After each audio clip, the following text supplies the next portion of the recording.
So, I've been thinking about God lately, and about the whole intelligent design creationist argument. And you know, I'm kind of coming to the conclusion that the universe isn't really designed all that intelligently after all. And that's especially true where we human beings are concerned. Just take a look at our physical bodies. An example. Whose bright idea was it to put our genitals right next to our excretory organs? Think about that for a second. Does that really sound like intelligent design, to put the parts of our bodies that give us the most pleasure right next to the parts that produce the most toxic and vile substances? See, I don't think so. I think that a much better plan would be to put the body's pleasure centers far away from the sewage pipes, perhaps even on opposite sides of the body. Like maybe put the genitals on top of the head, and the two excretory orifices, where? How about on the sides of the feet? Or better yet, totally redesign the human body so the genitals are about a mile away from the excretory organs. And at this point, maybe you're thinking, well, gee, Eric, that's not biologically or even physically possible. Yeah? Well, let's take a second to remind ourselves exactly about whom we're speaking. You know, the grand designer, God, the Alpha and the Omega, omniscient, omnipotent, and omnipresent, perfect in every way. So, do you really think that God would be incapable of rewriting the rules of biology, chemistry, and physics to make our bodies several miles long, or even several million miles long?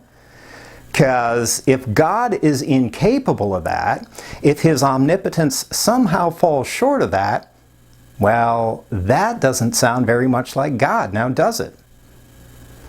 And speaking of design flaws in human physiology, this one goes out to all of you ladies. Let's talk a little bit about periods. First thing, they're completely unnecessary. In fact, human beings are actually one of the very few creatures on Earth that have to experience having periods. It's only primates, that includes us, and certain types of bats and shrews. That's it. Everything else, over 8 million animal species, no periods. Now, that kind of slip-up takes a real lack of attention to detail, possibly bordering on complete ineptitude.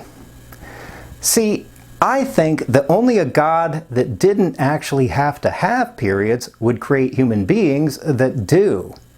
And it doesn't seem like it would take a lot of intelligence to figure that out. Certainly far less than an omniscient being, capital B, would necessarily possess. So, God, if you're listening, could I just drop a little request in the theological suggestion box? No more periods. And could you get around to that like, oh, I don't know, like maybe later today? Or better yet, in this exact nanosecond? Thanks. So, let us see what we might find in the theological suggestion box.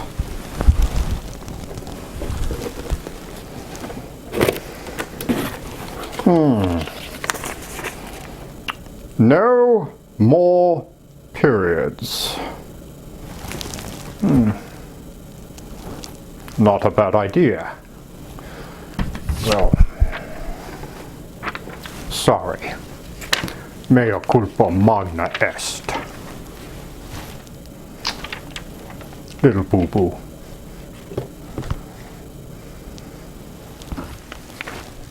Okay. At this point, probably some of you are thinking, well, gee, Mr. Smarty Pants, sounds like you think you're smarter than God. Okay, first thing. That's Dr. Smarty Pants. I didn't go through 3 graduate degrees just to be called Mr. Smarty Pants. Second thing. No, I'm definitely not smarter than God. And that's exactly the point. If someone as intellectually fallible as I am can easily notice these sorts of problems and omissions, then what's God's excuse? But let's get back to gender differences.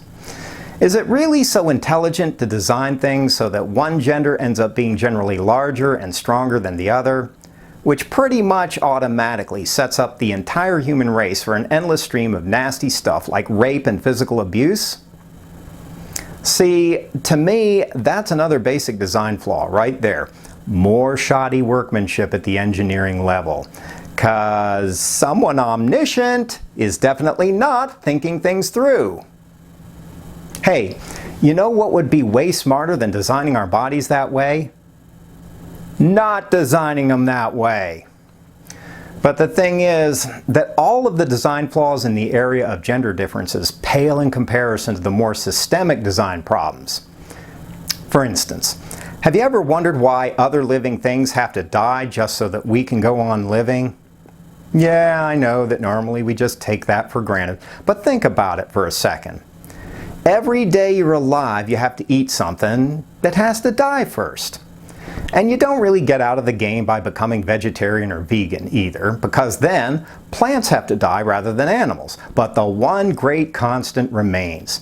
Something has to die, probably in a horrible way, for you to keep on making duck faces and taking selfies.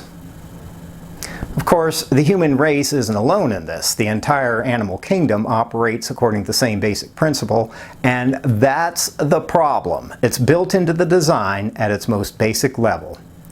To me, that's definitely unintelligent design. In fact, it's glaringly atrocious design. Basically, it turns all of incarnate existence into one big game of musical chairs, with everything trying to eat everything else just to continue playing. Bad idea. Here's a better one. Make every creature in the world inherently self-sustaining. Kind of like plants are with chlorophyll. And if you're God, you could do it in a heartbeat. Well, if you had a physical heart, that is. Okay, another systemic design flaw. Pain and suffering. Here's a hint for any supposedly intelligent God. Never design a universe where torture can happen. If something like torture can happen in your universe, you seriously need to revisit the blueprint. And torture can happen in our universe basically because we can't control our experience of pain, at least not very much. I say that we should be able to dial down the pain experience at will to any point along the pain spectrum, and then voila! No more torture, no more excruciating death scenarios, no more pesky stubbed toes that hurt 3 days later. And okay, at this point maybe you're thinking, but Eric, we really need pain and suffering to help us grow beyond ourselves. And yeah, I'd agree that pain is a big part of what motivates us to readapt and redefine ourselves. But when you think about it, why would we need to go through all of that in the first place? Why wouldn't an infinite loving God simply create us as already evolved, already adapted and perfected? Why drag us through all of that hell when he, she, it could instantaneously zap us to our destination without it? It's like you're driving down a long country back road in the comfort of your air-conditioned car, and you see a little kid limping along the side of the road on a sweltering summer day. Furthermore, you know that the next sign of civilization is about 10 miles away. So, what do? Do you just sail past saying, well, that little punk's suffering will help him grow? Or do you do the decent, intelligent, compassionate thing and just give him a freaking ride to the next town? And see, that's the really unintelligent thing about designing a universe with lots of suffering in it. If you're God, there's really no reason or excuse for it. Because at any point you could radically change the rules of the game to make it completely unnecessary.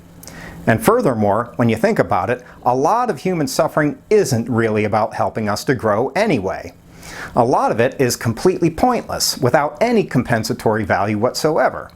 And if you're not convinced about that, consider the reality of hemorrhoids. But maybe you're thinking, well, gee, I thank God for the blessing of my hemorrhoids because they're a source of divine and spiritual edification. No, they're not. They're just a pain in the ass without any kind of redemptive value whatsoever. And I'm sorry, but a universe with hemorrhoids is not an intelligently designed universe. And this brings us around to sex. See, it's not intelligent to design the human race so that our sex drive is way too strong.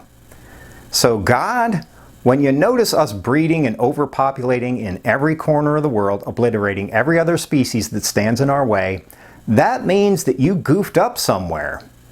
And when you see us breeding in the middle of the world's barren deserts with no realistic hope for any of the progeny that inevitably result from it, well, that's a clue that you've made the human sex drive way too strong. You might need to retool that, so to speak. And this brings us to perhaps your biggest mistake of all, God. It turns out that your biggest design problem is not that you've made a few gaffes and blunders along the cosmological way. After all, we human beings can certainly understand that since we know all too well what it's like to goof things up. And so probably we'll eventually find it in ourselves to forgive you for all of that. But what's much harder for us to forgive is that you're allowing all of these mistakes to continue unabated, grinding on millennium after millennium, eon after eon. You see, the really unintelligent thing is not that you've made obvious blunders that we, not you, have to suffer the consequences of. The really unintelligent thing is that you aren't learning from your mistakes. You seemingly lack the humility and backbone first to recognize your errors and then to God up and take strong, decisive, responsible steps to make things right. And so, God, if you could just take care of that fundamental design problem, which is essentially a problem with your own nature, well, I bet that practically all of the smaller, more specific mistakes would disappear in a few picoseconds. All right. So, where does all of that leave us? Well, I'm afraid it leaves us right where we've been all along, caught somewhere in the middle of things, wending our uncertain way in a universe that is soaring, staggering, brilliant, and at the same time, pretty sorry, stultifying and banal. It leaves us suspended between ecstasy and agony, between coherence and chaos. Basically, the universe, well, the universe is a composite of both intelligence and randomness, and that's why that particular debate never gets resolved. It's because the whole argument is based upon a false binary, because both intelligence and randomness are equally operative in the greater scheme of things. And so we're left in a world that's less than what we want and more than what we deserve. It's a world that's basically a work in progress, ceaselessly shifting and transcending itself as we ourselves are, simultaneously perfect and imperfect in all things, as perhaps God Himself is. Anyhow, God, if you're listening, well, I hope that your infinite omnipotence includes a sense of humor. And, well, have a great eternity, okay? Peace out.